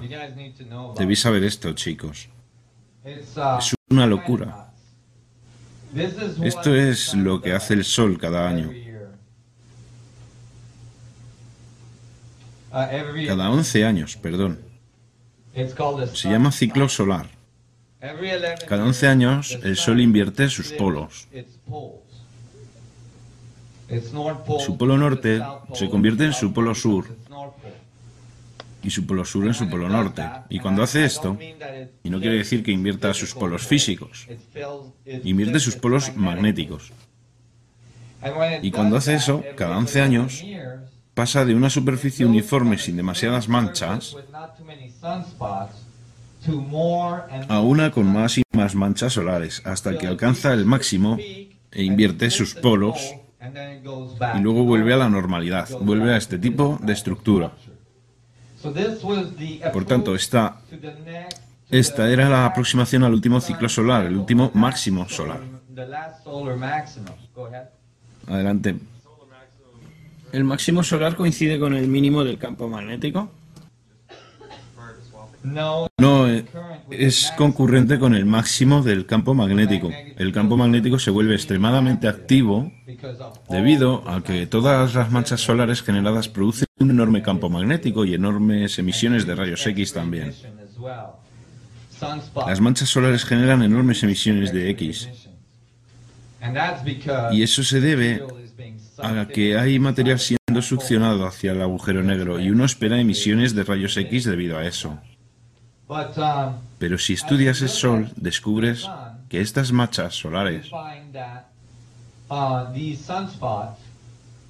se supone que deben alcanzar un máximo y volver a la normalidad. Así que aquí está el Sol en el 97. El máximo de manchas solares fue en el 2000 y en 2001, en realidad a finales de 2000 y principios de 2001, y luego se supone que debe volver a esto.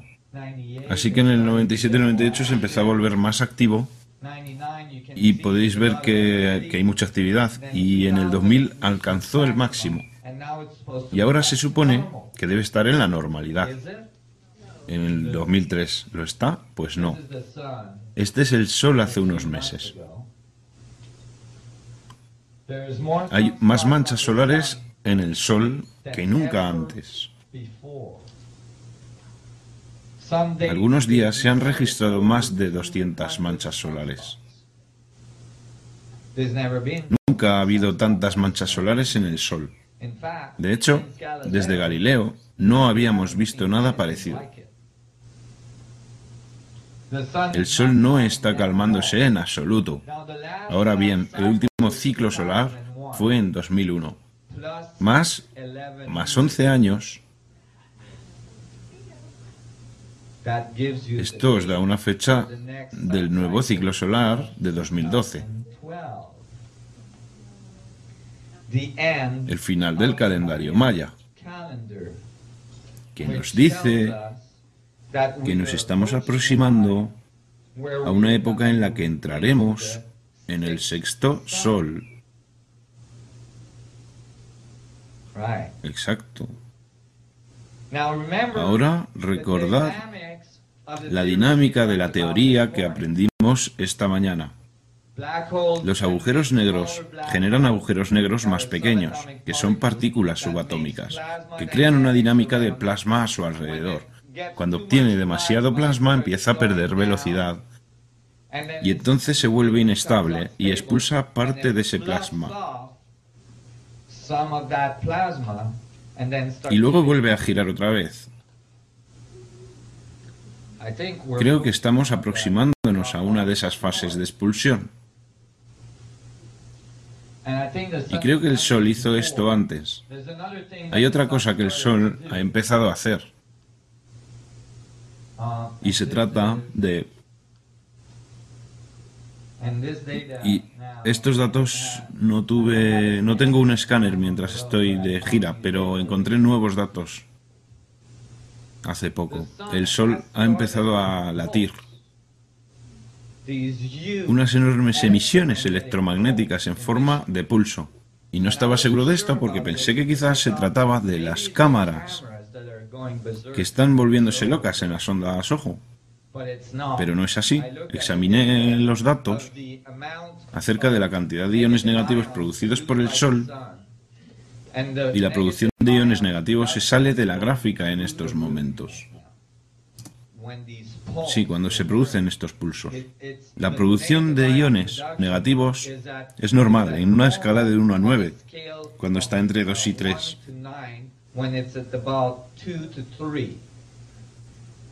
Y recientemente... Se ha cortado el vídeo. Del Sol, de repente, ¡pum!, latiendo así.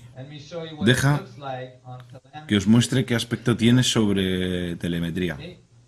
¿Veis? Debéis saber, debéis ir cuadro a cuadro, si no, no se distingue. Pero si veis fotograma a fotograma,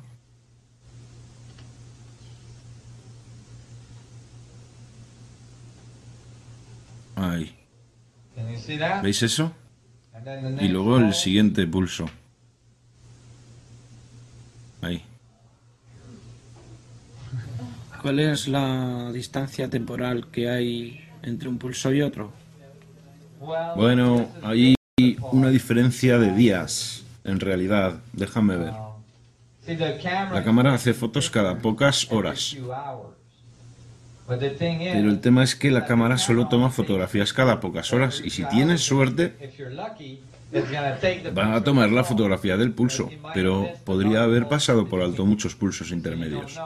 De modo que no se sabe, aunque por lo menos ves algunos de estos ahí. No lo sé, no dispongo de suficientes datos para saber cuánto duran, pero sin duda es significativo. Y la cantidad, Elizabeth Raucher y yo, de hecho, estamos justo ahora intentando calcular cuánta energía haría falta para que el Sol hiciera eso. Porque cuando hablamos de un objeto del tamaño del Sol, que de repente cambia su cantidad de radiación, casi doblándose en rayos X, como si nada, hablamos de un montón de energía.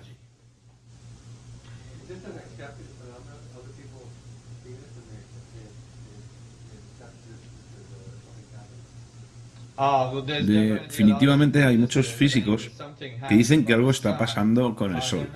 No todos necesariamente conocen esto.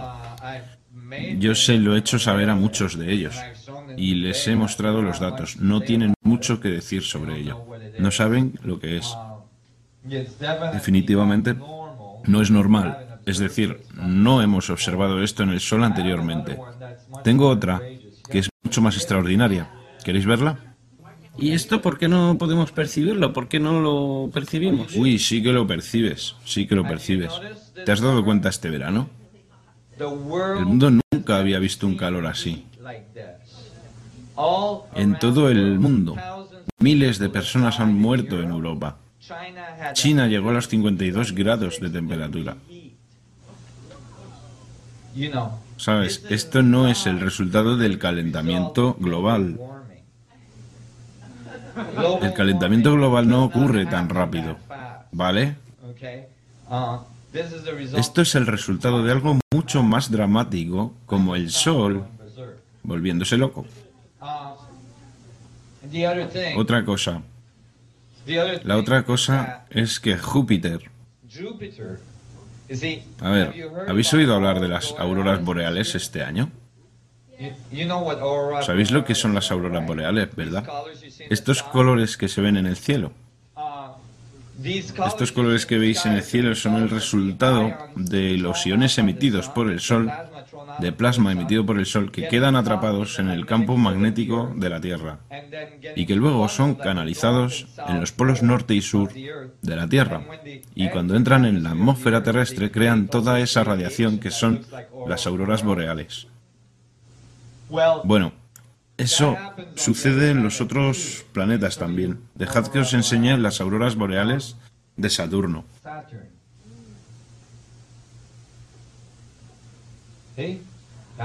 ¿Veis? Estos son auroras boreales en Saturno, en los polos norte y sur.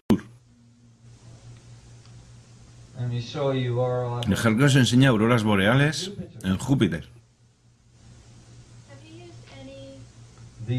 Estas son las imágenes de los polos norte y sur de Júpiter. Bueno, lo que es inusual, y no tengo una imagen, tengo que conseguirla en la red, tengo que poner eso en mi presentación. Lo que es inusual es que en Júpiter justo ahora hay tanta actividad procedente del Sol. Bueno, en la Tierra ya no digamos en Júpiter. Las auroras boreales se están expandiendo ahora hacia el Ecuador. Ha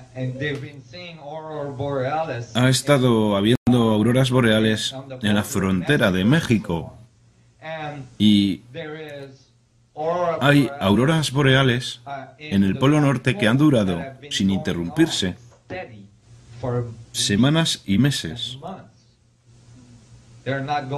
No desaparecen porque hay tanta actividad solar.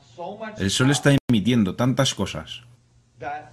Hay tantos iones entrando en la atmósfera que se están formando estas auroras boreales que están en un estado sin interrupción ahora. Pero en Júpiter han observado una mancha extremadamente caliente, casi del tamaño de la Tierra, en el polo norte de Júpiter. Hay tanta actividad solar, con todos estos iones calientes entrando, que la superficie de Júpiter en realidad está empezando a encenderse. Júpiter tiene exactamente la misma composición que el Sol. En tradición del sexto Sol de los mayas, los incas y muchos otros hablan de que en la siguiente evolución habrá dos soles. Y a partir de estas tradiciones, ¿cómo se llama? Arthur C. Clarke hizo la película 2010 en la que la superficie de Júpiter se encendía. Era el nacimiento de un nuevo sol. Pensé que eso era interesante. Pero quería mostraros algunos de estos pulsos. Tengo unos nuevos que son alucinantes. Espero poder encontrarlos. A ver.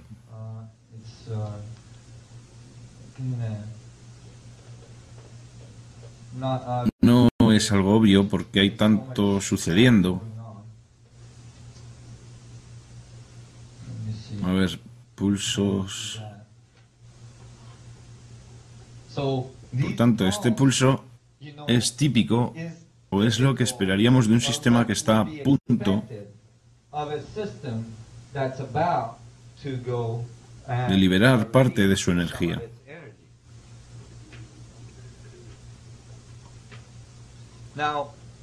Ahora bien, puede que no 25.1.48. Let me see. A ver. 25.1.48. Let's see. A ver si puedo Nail this. atinar.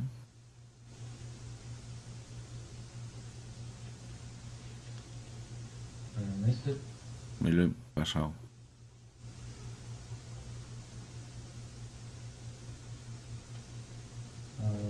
Mm, Let's see. Okay. ok. 24. 24. 25. 25. Ahí está. That is the largest Ese pulse. es el pulso más grande que he podido encontrar. That is outrageous. Eso es extraordinario. And you know, you should Y see sabéis, data deberíais on ver that. los datos When you que see vienen the con eso. graphs Cuando ves los gráficos de la producción de electrones, production, de la producción de iones ion negativos production and all this, everything, y todas esas cosas, todo se dispara. it's outrageous. Es Look extraordinario. at the deformation Fijaros en la that is deformación going on que se produce en la superficie solar. Fijaros en estos bultos. It's like Está curvando completamente la superficie solar. the surface of the sun. That is a lot. Esto es un montón de energía. That is a lot of energy. Like I said, Como he I dicho, think that creo the que el sun Sol is está going through atravesando a cycle su ciclo, where it's actually en el cual, starting de to hecho, get está empezando a volverse inestable, too slow porque for gira the demasiado energy despacio and it's para la cantidad de energía y está empezando a prepararse para liberar parte de esa energía. you know, the result Y el resultado sería que un montón de energía sería liberada en el sistema solar, lo cual estamos experimentando justo ahora. Nuestro clima va a cambiar. Van a subir mucho las temperaturas. También, y el plasma que se ha expulsado podrá fácilmente reorganizarse formando planetas más pequeños y modificar la dinámica conjunta de los planetas. Así que hay muchas cosas que podrían ocurrir. Bueno, no hay mucho más que decir sobre Júpiter, exceptuando que esa mancha caliente ha estado creciendo durante el último año y medio. Y llegado a este punto, está emitiendo mucha energía en rayos X e infrarrojos. No se ha encendido en lo visible todavía, no está creando fuego, pero se está calentando más y está creciendo muy rápidamente. Sobre todo a medida que el Sol se vuelve más loco. Pero eso nunca se ha visto antes. No, y no tienen explicación para ello. Si Júpiter de verdad va camino de encenderse y convertirse en una estrella, ¿crees que existe la posibilidad de que haya una vibración favorable entre el Sol y Júpiter para crear equilibrio? Crear equilibrio. Podría ser. Sí. Si es mucha energía y son dos objetos bastante grandes. Y ambos producen mucha energía. Júpiter produce un 90% más de energía de la que recibe del Sol, a partir de algún tipo de fuente energética interna. Creo que un agujero negro. Por tanto, sí, sin duda todos los objetos están en resonancia favorable los unos con los otros y todos siempre tienden hacia la estabilidad y el equilibrio, así que habría una reorganización de la relación entre ambos. Entonces, si todos son fractales, ¿con qué relacionarías esto que hayamos observado antes? ¿O alguna cosa con lo que pudieras relacionarlo? Sí, es parecido a un electrón que pasa al siguiente orbital, la siguiente nube. Es parecido a un cuásar que se convierte en una galaxia. Es parecido. Es ese pulso que se produce, ese pulso de luz. El Big Bang es otro ejemplo, si quieres, y por tanto, un fractal. Es un fractal, una relación fractal, de hecho, puedes encontrarla en todas partes. Y toda la dinámica y los sistemas que vemos en el universo serían un resultado de ese pulso. Y curiosamente, recientemente por primera vez, hemos podido obtener datos del aspecto que tiene nuestro sistema solar dentro de la galaxia. Y se sorprendieron al descubrir que nuestro sistema solar está en medio de una burbuja vacía en nuestra galaxia, es decir, que todo el material alrededor de nuestro sistema solar parece haber sido empujado hacia afuera, lejos de nuestro sistema solar. Y no saben por qué. Lo único que se les ocurrió es que una supernova debió estallar justo al lado de nuestro Sol, alejando todo el material. Pero eso no tiene sentido, porque si una supernova explotó al lado de nuestro Sol, nos hubiera empujado a nosotros con el resto de materia. Y nuestro Sol se encuentra justo en el centro de esa burbuja. Así que lo único que pudo haber provocado eso es nuestro Sol, realizando el pulso y alejando todo ese material. Y al hacer eso, probablemente se generó todo el plasma necesario para crear nuestro planeta. ¿Entendéis? Así que ahora está a punto de hacer otro de esos pulsos. Ahora bien, podría ser un pulso mucho más pequeño, podría ser un micropulso en un fractal de pulsos más grandes. ¿Entendéis lo que quiero decir? Así que podría expulsar suficiente energía, liberar suficiente energía mediante estos pulsos, de modo que al final reobtuviera equilibrio y volviera a la normalidad. Pero incluso si fuera menor en lo referente a la cantidad de energía solar que sería liberada, aún así sería un acontecimiento significativo para la gente de la Tierra.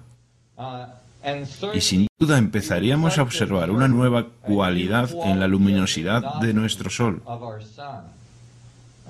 Porque cuando hace eso, y curiosamente si esto realmente sucede,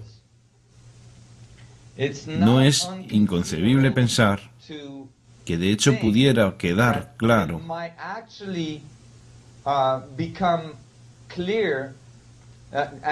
quiero decir, ahora hay tantas manchas solares en el Sol. Algunas son 10 veces del tamaño de la Tierra.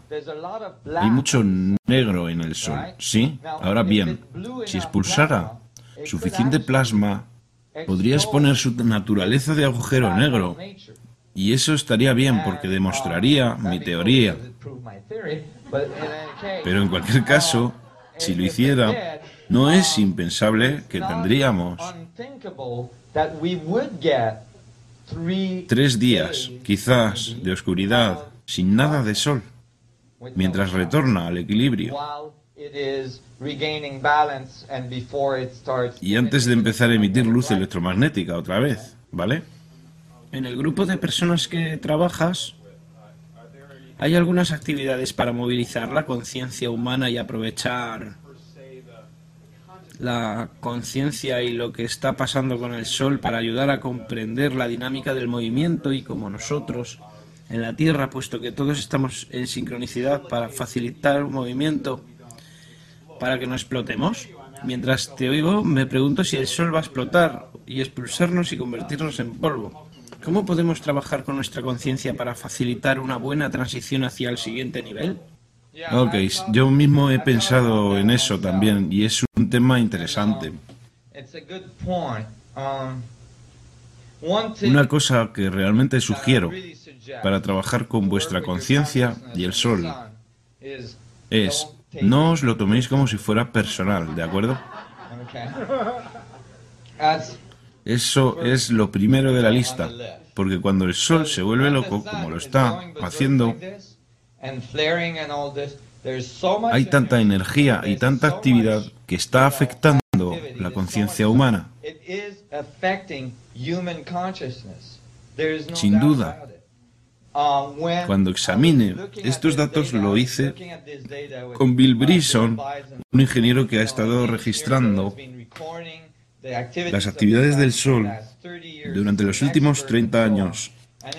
Es un experto y se quedó boquiabierto. Dijo, Dios mío, nunca había visto datos así. Y lo primero que dijo fue, esto va a afectar a la conciencia humana. Por tanto, no, simplemente fluid con ello, intentar fluir con ello, soltaos. No os preocupéis si todo lo que decís es totalmente malinterpretado, ¿de acuerdo? No os preocupéis si os gritan, no os preocupéis, simplemente intentad dejar que fluya y soltarlo. Todo va a estar en un estado de cambio, ¿vale? Otra de las cosas que diría es que si vosotros, si sois conscientes de estos cambios que se están produciendo, podéis empezar a sincronizar vuestro patrón de resonancia, vuestra energía, con ello, intencionalmente. Y puede que eso suene muy esotérico, pero creo que hay algo de validez en ello.